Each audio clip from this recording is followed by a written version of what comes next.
MTV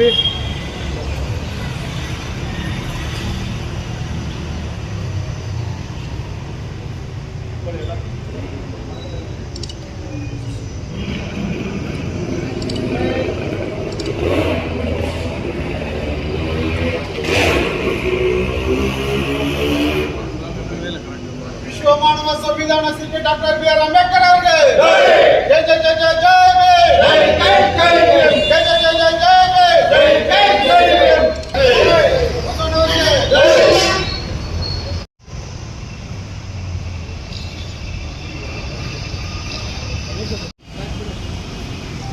ಬಂಧುಗಳೇ, ಏನು ಇವತ್ತಿನ ದಿವಸ ಸುಹೇಲ್ದೇವ್ ಭಾರತೀಯ ಸಮಾಜ ಪಕ್ಷದಿಂದ ಬಾಬಾ ಸಾಹೇಬ್ ಅಂಬೇಡ್ಕರ್ ಅವರ ಪುತ್ಥಳಿಗೆ ಮಾಲಾರ್ಪಣೆ ಮಾಡಿ ಇವತ್ತಿನ ದಿವಸ ಬಸವ ಜಯಂತಿಯನ್ನು ಆಚರಿಸ್ತಾ ಇದ್ದೇವೆ. 895ನೇ ಬಸವ ಜಯಂತಿಯನ್ನು ಶುಭಾಶಯಗಳು ಕೋರುತ್ತಾ ಈ ಒಂದು ಕಾರ್ಯಕ್ರಮಕ್ಕೆ ಆಗಮಿಸಿದಂಥ SBSP ಪಕ್ಷದ ರಾಜ್ಯಾಧ್ಯಕ್ಷರಾದ ಅಭಿಮನ್ಯು ಮಣಿಜಿ ಅವರು ಆಗಮಿಸಿದ್ದಾರೆ. ಅವ್ರಿಗೂ ಸ್ವಾಗತ ಬಯಸ್ತಾ ಇದ್ವಿ. ಅದೇ ರೀತಿಯಾಗಿ ನಮ್ಮ ಪಿಲ್ಲಪ್ಪನವರು ಆಗಮಿಸಿದ್ದಾರೆ, ಮತ್ತು ನಮ್ಮ ಕೋಲಾರಪ್ಪ ಆಗಮಿಸಿದ್ದಾರೆ, ಸೀಮಾನ್ ಅವರು ಆಗಮಿಸಿದ್ದಾರೆ, ಗೋವಿಂದ ಅವರು, ಮತ್ತು ದುರ್ಗಮ್ಮ ಅವರು, ಮಲ್ಲಿಕ ಅವರು, ಮತ್ತು ಶಿವ ಅವರು, ಮಾಗುಂದಿ ನಾರಾಯಣ ಸ್ವಾಮಣ್ಣವರು, ಗೋವಿಂದ ಅವರು, ದೇವರಾಜನ್ ಅವರು, ಸುಂದರಮ್ಮ ಅವರೆಲ್ಲ ಆಗಮಿಸಿದ್ದಾರೆ. ಅವರುಗಳನ್ನು ಸ್ವಾಗತವನ್ನು ಕೋರುತ್ತಾ ಏನು ಇವತ್ತಿನ ದಿವಸ ಬಸವ ಜಯಂತಿಯನ್ನು ನಾವು ಆಚರಿಸ್ತಾ ಇದ್ದೀವಿ. ಬಾಬಾ ಸಾಹೇಬ್ ಅಂಬೇಡ್ಕರ್ ಅವರು ಬುದ್ಧ ಬಸವ ಆ ಒಂದು ಹಾದಿಯಲ್ಲೇ ಇವರು 3 ಜನರು ಒಂದೇ ಹಾದಿಯಲ್ಲಿ ಸರಿ ಸಮಾನವಾಗಿ ಹಕ್ಕುಗೋಸ್ಕರ ಹೋರಾಡಿದಂಥವರು. ಇವರು ವಿಜಯಪುರ ಜಿಲ್ಲೆಯಲ್ಲಿ ಹುಟ್ಟಿ ಕೂಡಲ ಸಂಗಮದಲ್ಲಿ ಬರು ನಿರೀಕ್ಷವಾಗಿ ಆ ರಾಜರ ಕಾಲದಲ್ಲಿನೇ ಇವರು ಎಲ್ಲ ಜಾತಿ ಜನಾಂಗದವರನ್ನು ಒಂದೇ ರೀತಿಯಾಗಿ ಒಂದೇ ರೀತಿಯಾಗಿ ಸಂದೇಶವನ್ನು ಕೊಟ್ಟು ಇವರು ಬಸವ ಅವರು ಹೋರಾಟ ಮಾಡಿರ್ತಾರೆ. ಆದ್ರೂ ಈ ಜಾತಿವಾದಿಗಳು ಅವರಿಗೆ ಸರಿಯಾದಂಥ ಮನ್ನಣೆ ನೀಡಿರುವುದಿಲ್ಲ. ಆದ್ರೂ ಇವರು ಅಲ್ಲಿ ಸರಿಸಮಾನ ಹಕ್ಕುಗೋಸ್ಕರ ಹೋರಾಟ ಮಾಡಿರ್ತಾರೆ. ಇವರ ಒಂದು ಹೋರಾಟ, ಇವರ ಒಂದು ಮೆಚ್ಚುಗೆಯನ್ನು ಬಾಬಾ ಸಾಹೇಬ್ ಅಂಬೇಡ್ಕರ್ ಅದೇ ಹಾದಿಯಲ್ಲಿ ಬಾಬಾ ಸಾಹೇಬ್ ಅಂಬೇಡ್ಕರ್ ಹೋಗಿರ್ತಾರೆ, ಮಾಡಿರ್ತಾರೆ. ಆದರೆ ಇವಾಗಿನ ರಾಜಕಾರಣಿಗಳು ಸರಿಸಮಾನವಾಗಿ ಹಕ್ಕನ್ನು ಕೊಡುವುದಕ್ಕೂ ಅದೇ ರೀತಿ ಆ ಸಂದೇಶವನ್ನು ನೋಡಿಕೊಂಡು ಇವರು ಮಾಡ್ಕೊಂಡು ಹೋಗಿದ್ರೆ ಚೆನ್ನಾಗಿರೋದು. ಆದರೆ ಇವಾಗಿನ ರಾಜಕಾರಣಿಗೆ ಬರೀ ಪ್ರಚಾರಕ್ಕೆ ಮಾತ್ರ ಬಸವ ಜಯಂತಿಯನ್ನು ಆಚರಣೆ ಮಾಡ್ತಾರೆ, ಬುದ್ಧನ ಒಂದು ನೆಮ್ಮದಿಯ ಸಂದೇಶವನ್ನು ಸಾರಿದ್ದಾರೆ, ಬಾಬಾ ಸಾಹೇಬ್ ಅಂಬೇಡ್ಕರ್ ಬಗ್ಗೆ ಭಾಷಣವನ್ನು ಬೀಗ್ತಾರೆ. ಹೊರತು ಅದನ್ನು ಇವರು ಪರಿಪಾಲನೆಗೆ ಬರ್ತಾ ಇಲ್ಲ. ಆ ಒಂದು ವಿಚಾರಧಾರಣೆಯೇ ಇಲ್ಲ. ಇವರು ತುಳಿತಾನೇ ಇರ್ತಾರೆ. ಬೇರೆಯವರು ಮುಂದೆ ಬರಬಾರ್ದು, ಬೇರೆಯವರು ಯಾವ ರೀತಿ ಆದರೂ ಹೋಗಲಿ, ನಾವು ಚೆನ್ನಾಗಿರ್ಬೇಕಂತ ಹೇಳ್ಬಿಟ್ಟು ತುಳಿತವನ್ನು ಕೆಲಸವನ್ನು ಮಾಡ್ತಾರೆ. ಹೊರತು ಇದೇ ಬಸವಣ್ಣವ್ರು ಹೇಳಿರ್ತಕ್ಕಂಥ ಸಂದೇಶವನ್ನು ಇವರು ಎತ್ತಿ ಹಿಡಿತಾ ಇಲ್ಲ. ಅದೇ ಒಂದು ಕೆಲಸ ಕೂಡ ಈ ಬಂಗಾರಪೇಟೆ ಕ್ಷೇತ್ರದಲ್ಲಿ ನಡೀತಾ ಇದೆ. ಹಾಗಾಗಿ ನಾನು ಪತ್ರಿಕಾ ಮಾಧ್ಯಮದಲ್ಲಿ ಹೇಳಕ್ಕೆ ಇಷ್ಟಪಡ್ತಾ ಇದ್ದೀನಿ. ಏನಿವತ್ತು ಜಯಂತಿಗಳನ್ನ ಆಚರಣೆ ಮಾಡ್ತೀವಿ, ನಾವು ಭಾಷಣ ಮಾಡ್ತೀವಿ, ನಾವು ಒಂದು ಪಕ್ಷದಿಂದ ಭಾಷಣ ಮಾಡ್ತೀವಿ. ಅಟ್ಲೀಸ್ಟ್ ಅವರು ಹೇಳಿಕೆ ಅವರು ಕೊಟ್ಟಿರ್ತಕ್ಕಂಥ ಸಂದೇಶವನ್ನು ರೂಪಾಯಿಗೆ 20% ಆದರೂ ಈ ರಾಜಕಾರಣಿಗಳು ಅರಿತು ಜನರಿಗೆ ಸಂದೇಶವನ್ನು ಕೊಡಬೇಕು. ಇವರು ಬರೀ ಭಾಷಣಕ್ಕೆ ಸೀಮಿತ ಆಗಿದೆ. ಏನೋ ಸರಿಸಮಾನವಾದ ಹಕ್ಕನ್ನು ಜಾರಿಯಲ್ಲಿಲ್ಲ, ಜನರನ್ನು ತುಳಿಯುವ ಕೆಲಸನೇ ಮಾಡ್ತಾ ಇದ್ದಾರೆ. ಇದು ಸರಿಯಿಲ್ಲ ಅಂತ ಈ ಸಂದರ್ಭದಲ್ಲಿ ನಾನು 2 ಮಾತು ಮಾತಾಡೋದು ಅವಕಾಶ ಕೊಟ್ಟಿಲ್ಲ, ಧನ್ಯವಾದಗಳಿತ್ತು. ಇವಾಗ ರಾಜ್ಯಾಧ್ಯಕ್ಷರಾದಂಥ ಅಭಿಮನ್ಯು ಮಣಿಯವರು 2 ಮಾತು ಮಾತಾಡ್ತಾರೆ. ಸಮಸ್ತ ನಾಡಿನ ಜನತೆಗೆ ಬಸವಣ್ಣನವರ 895ನೇ ಜಯಂತಿಯ ಶುಭಾಶಯಗಳನ್ನು ಕೋರುತ್ತಾ, ಈಗಾಗಲೇ ನಮ್ಮ ಪ್ರಚಾರ ಸಮಿತಿ ಅಧ್ಯಕ್ಷರು ಮಾತಾಡಿರ್ತಾರೆ. ಅದೇ ವಿಚಾರನ ಮತ್ತೆ ನಾನು ಮಾತಾಡಿ ಸಮಯ ವ್ಯರ್ಥ ಮಾಡೋಕ್ಕೆ ನನಗೆ ಇಷ್ಟ ಇಲ್ಲ. ಅವರು ಸೂಕ್ತವಾಗಿ ಮಾತಾಡಿದ್ದಾರೆ, ಸೂಕ್ತ ಸಂದೇಶ ಕೊಟ್ಟಿರ್ತಾರೆ. ನಾನು ನೇರವಾಗಿ ವಿಚಾರಕ್ಕೆ ಬಂದ್ಬಿಡ್ತೀನಿ. ನಮ್ಮ ಅಣ್ಣವರೇ, SN ನಾರಾಯಣ ಸ್ವಾಮಿ ಅಣ್ಣವರೇ, ನಿಮಗೆ ನಾನು ನೇರವಾಗಿ ನಾನು ಹೇಳ್ತಾರೆ ವಿಚಾರ ಇದು. ನೋಡಿ, ನೀವು 3 ಸಾರಿ ಶಾಸಕರಾಗಿ ಗೆದ್ದಿರ್ತೀರಿ, ನೀವು ಒಂದು ಒಳ್ಳೆಯ ಸ್ಥಾನಮಾನದಲ್ಲಿ ಕೂತಿರ್ತೀರಿ. ನೀವು ಇವತ್ತೇನು ಮಾಡ್ತಾ ಇದ್ದೀರಲ್ಲ ಅದು ತುಂಬ ಚಿಲ್ಲರೆ ಕೆಲಸ ಆಗುತ್ತೆ. ಅದು ನಿಮ್ಮ ಲೆವೆಲ್ಗೆ ಶೋಭೆ ತರ್ತಕ್ಕಂಥ ಕೆಲಸ ಅಲ್ಲ. ನಿಮ್ಮ ಲೆವೆಲ್ಗೆ ನೀವು ಮಾಡಬೇಕಾಗಿರೋ ಕೆಲಸಗಳಲ್ಲ. ನೋಡಿ, ಬುದ್ಧ, ಬಸವ, ಭೀಮ ಅವರ ಹೋರಾಟದ ಹಾದಿ, ಅವರ ಭಿಕ್ಷೆ. ನಾನು ಇಲ್ಲಿ ನಿಂತು ಮಾತಾಡ್ತಾ ಇದ್ದೀನಿ, ನೀವು ಶಾಸಕರಾಗಿದ್ದೀನಿ, ನೆನಪಿಟ್ಕೊಳ್ರಿ. ನೋಡಿ, ನಾನು ನಿಮಗೆ ಪ್ರಮುಖವಾಗಿ ಇವತ್ತು ಒಂದು 7 ಅಂಶಗಳನ್ನ ನಾನಿವತ್ತು ಮಾತಾಡಲಿಕ್ಕೋಸ್ಕರ ನಾನು ಬಂದಿದ್ದೀನಿ ಇಲ್ಲಿಗೆ. ನಾನು ಈ ಅಂಶಗಳನ್ನ ನಾನು ತಿಳಿಸ್ತೀನಿ.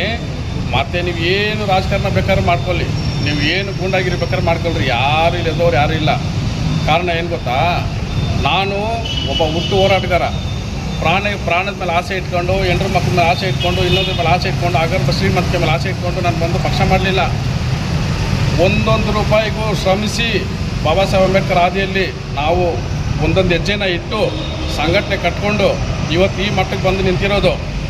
ಯಾವುದೋ ಪಕ್ಷ ತರೋದಕ್ಕೆ ಕೋಟಿಗಟ್ಟಲೆ ನಾವು ದುಡ್ಡು ನಾವು ಸಂದಾಯ ಮಾಡಲಿಲ್ಲ, ಲಂಚ ಕೊಡಲಿಲ್ಲ, ಪೋಸ್ಟ್ ದುಡ್ಡು ಕೊಟ್ಟಿಲ್ಲ, ಏನು ಕೊಟ್ಟಿಲ್ಲ. ನಮ್ಮ ಹೋರಾಟದ ಒಂದು ಹಾದಿನ ನೋಡಿ ಇವತ್ತು ನನಗೆ ಜವಾಬ್ದಾರಿನ ಕೊಟ್ಟು ಕರ್ನಾಟಕ ರಾಜ್ಯದಲ್ಲಿ ನನ್ನನ್ನು ಕಣಕ್ಕಿಳಿಸಿರ್ತಕ್ಕಂಥದ್ದು. ಅದು ಅಪ್ಪಟ ಬಾಬಾ ಸಾಹೇಬ್ ಅಂಬೇಡ್ಕರ್ ಇರ್ಬೋದು, ಬಸವಣ್ಣ ಇರ್ಬೋದು, ಬುದ್ಧರು ಇರ್ಬೋದು, ಅವರು ಹಾದಿಯಲ್ಲಿ ಬಂದಿರತಕ್ಕಂಥ ಪಕ್ಷ ಅದು. ಆಯ್ತಲ್ಲ. ನೋಡಿ, ಈಗ ನಾನು ಮೂಲ ಬರ್ತೀನಿ. ಇವತ್ತಿನ ದಿನ ಬಸವಣ್ಣವ್ರು ಹೇಳಿರೋ ಮಾತು ನಾನು ಹೇಳ್ತೀನಿ ಕೇಳಿ. ಈ ದಯ ಇದೆಯಲ್ಲ, ಅದೇನೇ ಬಂದ್ಬಿಟ್ಟು ಧರ್ಮ.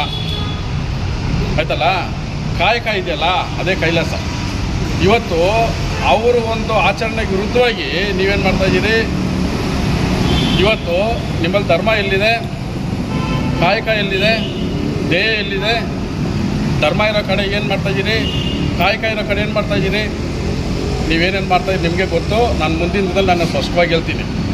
ನೋಡಿ, ಪ್ರಮುಖವಾಗಿ ಹೇಳ್ತೀನಿ. ನಮ್ಮ ಬಂಗಾರಪೇಟೆ ಇದೆಯಲ್ಲ, ಅದರ ಮೂಲನ ಸ್ವಲ್ಪ ತಿಳ್ಕೊಳ್ಳಿ. ನಮ್ಮ ಮೂಲನ ಸ್ವಲ್ಪ ತಿಳ್ಕೊಳ್ಳಿ. ನಮ್ಮಲ್ಲಿರೋ ಮತದಾರರು ಎಲ್ಲರ ಮೂಲನೂ ತಿಳ್ಕೊಳ್ಳಿ. ಯಾಕೆ ನಾನು ನಿಮ್ಗೆ ಹೇಳ್ತಿದ್ದೀನಿ ಅಂದರೆ, ಬಂಗಾರಪೇಟೆನ ನಿಮ್ಗೆ ಯಾರೂ ಬರ್ಕೊಟ್ಟಿಲ್ಲ. ಬಂಗಾರಪೇಟೆ ಬಂದ್ಬಿಟ್ಟು ಇವತ್ತು ಹೇಳ್ತೀನಿ ಕೇಳಿ. ಬಂಗಾರಪೇಟೆ ಹೆಸರು ಬರೋಕ್ಕಿಂತ ಮುಂಚಿತವಾಗಿ ಬೋರಿಂಗ್ ಪೇಟೆ ಇತ್ತು. ಬೋರಿಂಗ್ ಪೇಟೆ ಬರೋಕ್ಕಿಂತ ಮುಂಚಿತವಾಗಿ ಮರಮುಟ್ಲಿತ್ತಲ್ಲ, ಆ 200 ವರ್ಷದ ಇತಿಹಾಸ ನಮ್ಮ ವಂಶದ್ದು.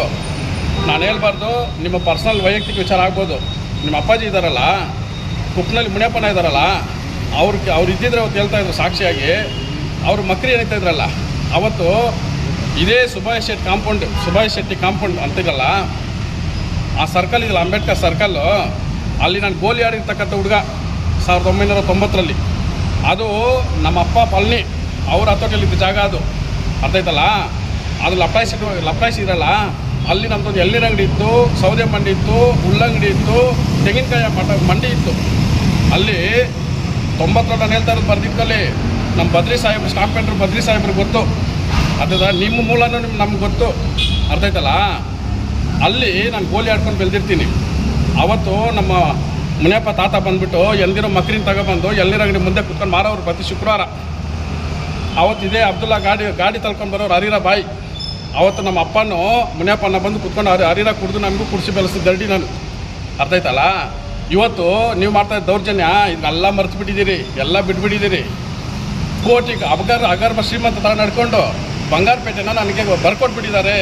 ನೀವೆಲ್ಲರೂ ಬಂಗಾರಪೇಟೆ ಜನತೆ ಗುಲಾಮರು ಹೊತ್ತಲ್ಲಿ ನೀವು ವರ್ತನೆ ಮಾಡ್ತಾಯಿದ್ದೀರಲ್ಲ, ದಯವಿಟ್ಟು ಇದನ್ನು ವಾಪಸ್ ತಗೊಳ್ಳಿ. ನಾನು ಮುಂದಕ್ಕೆ ನಾನು ಮಾತಾಡೋಕ್ಕೆ ಇಷ್ಟಪಡೋಲ್ಲ. ಅರ್ಥ ಆಯ್ತಲ್ಲ.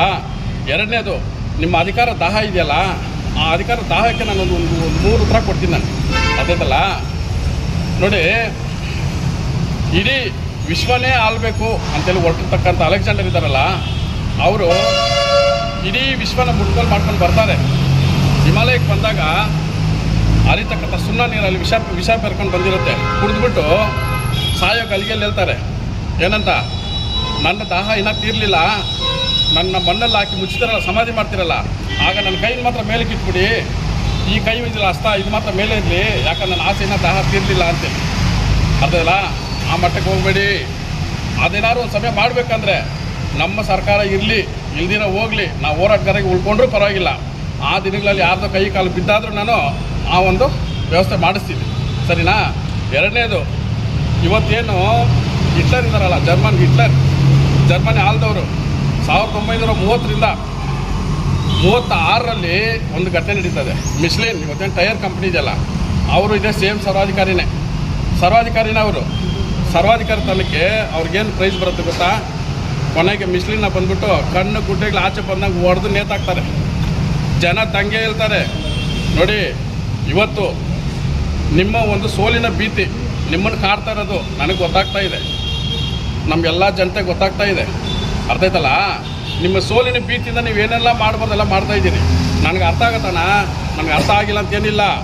ಬಟ್ ಅದು ನನ್ನ ತೀರ್ಮಾನ ಅಲ್ಲ, ಕ್ಷೇತ್ರದ ಜನರ ತೀರ್ಮಾನ, ಜಿಲ್ಲೆಯ ಜನರ ತೀರ್ಮಾನ. ಅದು ನನ್ನ ತೀರ್ಮಾನ ಅಲ್ಲ ಅದು. ಅರ್ಥ ಆಯ್ತಲ್ಲ? ಇನ್ನೂ ಬಹುತೇಕವಾಗಿ ತುಂಬ ವಿಚಾರಗಳಿದೆ ನೋಡಿ, ಅಂಶಗಳ ಪಟ್ಟಿ ನನ್ನ ಹತ್ರ ಇದೆ, ನಾನೇನೇನು ಮಾತಾಡ್ಬೇಕಂತ. ಆಗಲಿ ನಾನು ಹಂತವಾಗಿ ಹೋಗ್ಬೇಕಂತ ಸುಮ್ಮನೆ ಇದ್ದೀನಿ. ನಾನು ಯಾರನ್ನೂ ಒಂದೇ ಸರಿ ಕೆಡವಬೇಕು, ಎಳಿಬೇಕು, ಮುಚ್ಚಬೇಕು, ತುಲಿಬೇಕು ಅದು ನಮ್ಮ ಧ್ಯೇಯ ಅಲ್ಲ. ನಮ್ಮ ಧ್ಯೇಯ ಬಂದ್ಬಿಟ್ಟು ಉತ್ತಮ ರಾಜಕಾರಣ ಮಾಡೋದು ನಮ್ಮ ಧ್ಯೇಯ ಆಗಿರುತ್ತೆ. ಇನ್ನು ಮುಂದೆ ನಮ್ಮನ್ನೇನಾದ್ರು ನೋಡಿ ನೀವು ಹೇಳಿ ತನ್ನೋ ಬಿಂಬಿಸೋದಾದರೆ ಅದು ನಿಮ್ಮ ತಪ್ಪು ಗ್ರಹಿಕೆ. ನಾವು ಹೋರಾಟಗಾರರು, ನಮ್ಮ ಮನೇಲಿ ನಾವು 10 ಜನ ಮಕ್ಕಳು. ನಾನು ಇವತ್ತು ಸತ್ತು ಮಣ್ಣಲ್ಲಿ ಮಣ್ಣಾಗೋದು ಕೂಡ ನಮ್ಮ ಅಪ್ಪನ ಸಲಗಿನ 9 ಜನ ಇದ್ದಾರೆ. ಅರ್ಥ ಆಯ್ತಲ್ಲ? ದಯವಿಟ್ಟು ನಮ್ಮನ್ನು ಏಡಿಗೆ ಲೀಸ್ಟಲ್ಲಿ ಬಳಸ್ಕೊಳಕ್ಕೆ ಹೋಗ್ಬೇಡ್ರಿ, ಆ ಲೀಸ್ಟಿಗೆ ಸೇರ್ಸೋಕ್ಕೆ ಹೋಗ್ಬೇಡ್ರಿ. ಅರ್ಥ ಆಯ್ತಲ್ಲ? ಮುಂದಿನ ದಿನದಲ್ಲಿ ಒಳ್ಳೆ ರಾಜಕಾರಣ ಮಾಡಿ, ಒಳ್ಳೆ ರಾಜಕಾರಣ ನಾವು ಸೇರಿ ಮಾಡೋಣ. ಅರ್ಥ ಆಯ್ತಲ್ಲ? ಇನ್ನೂ ಸಾಕಷ್ಟು ವಿಚಾರಗಳಿದೆ, ಇದರೆಲ್ಲ ಸರಿ ತಪ್ಪುಗಳನ್ನ ನೀವೇ ಸರಿಪಡಿಸ್ಬೇಕು. ಇನ್ನು ಸರಿಪಡಿಸ್ಕೊಂಡಿಲ್ಲ ಅಂದರೆ ಮುಂದಿನ ದಿನದಲ್ಲಿ ಎಂಥ ಹೋರಾಟ ಮಾಡಬೇಕು ಕಾನೂನುಬದ್ಧವಾಗಿ ಮಾಡೋಣ. ಆಯ್ತಲ್ಲ? ಇನ್ನು ಕೆಲವೊಂದು ವಿಚಾರಗಳು ಬಾಕಿ ಇರೋ ವಿಚಾರಗಳಿದೆ. ಮುಂದಿನ ಪ್ರೆಸ್ ಮೀಟ್, ಮುಂದಿನ ಒಂದು ಕಾರ್ಯಕ್ರಮದಲ್ಲಿ ಮಾತಾಡೋಣ ಅಂತೇಳಿ ನನಗೆ ಮಾತಾಡಲಿಕ್ಕೆ ಅವಕಾಶ ಕೊಟ್ಟು ತಮ್ಮೆಲ್ಲರಿಗೂ ಧನ್ಯವಾದ ತಿಳಿಸ್ಕೊತಾ ನನ್ನ ಮಾತನ್ನು ಬಿಡುಗಡೆ ಹೊಂದ್ಕೊಳ್ತೀನಿ.